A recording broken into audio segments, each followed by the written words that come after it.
then next, click the photo for official rules. So kung makikita po ninyo dito, pwede natin i-argue na yung click the photo for official rules is in English. Paano po kung si Manong is hindi nakaintindi ng English or hindi marunong magsalita ng English in general, so hindi po niya maintindihan yung click the photo. Kung siya po titingin dito, yung maintindihan lang niya is yung kunin ang logo, ipatato sa noo, tapos kung sinong unang makapag-send, may reward na 100,000.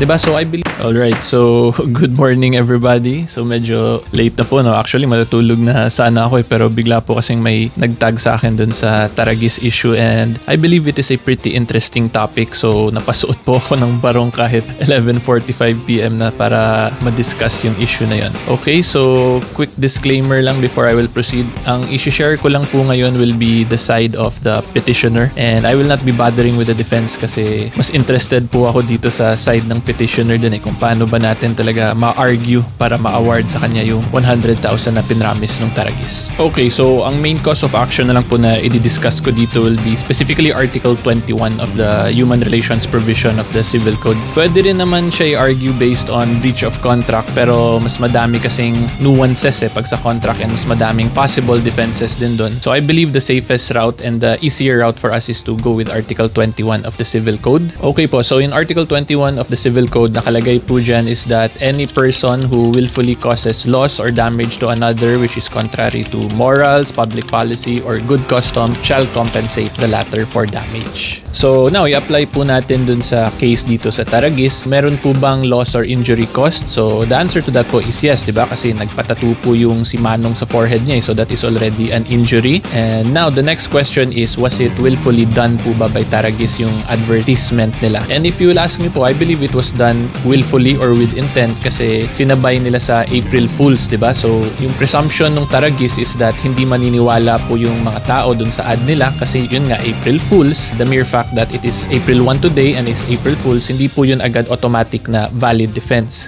Kasi there are also circumstances that the court will consider. So number one, dito po sa case na to, I believe i-consider dito ng court yung educational background ng tao. Kung marunong ba siya mag-English, kung nakaintindi siya ng English. Kasi kung titingnan po ninyo yung advertisement dun ng Taragis, ang nakalagay po kasi dun is, number 1, kunin mo ang logo ng Taragis. Number 2, ipatato sa noo.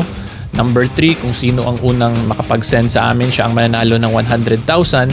And then next, click the photo for official rules. So kung makikita po ninyo dito, pwede natin i-argue na yung click the photo for official rules is in English.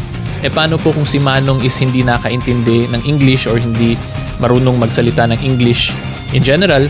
So hindi po niya maintindihan yung click the photo. Kung siya po titingin dito, yung maintindihan lang niya is yung kunin ang logo, ipatato sa noo, tapos kung sinong unang makapag-send, may reward na 100,000.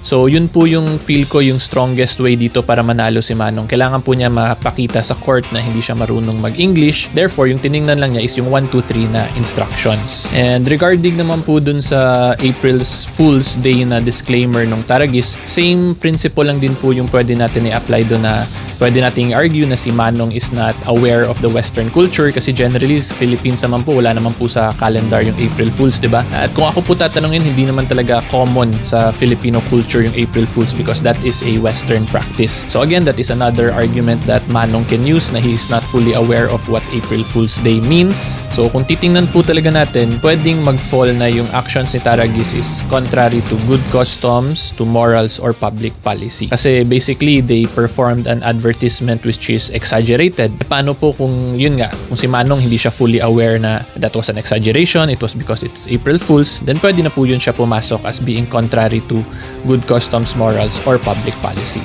And therefore, pwede po magkaroon ng liability yung Taragis under Article 21. That is my legal opinion. Okay, so matulog na po tayo. Wala na pong magtatag sa akin kasi may mga kaso pa po akong re-reviewin tomorrow. But anyway, this was still a pretty fun and spontaneous video. So yeah, for future other viral topics like this, feel free to tag me lang po and I will try to answer it as soon as I can. Alright, so good night everybody. Thank you po. God bless. Bye-bye.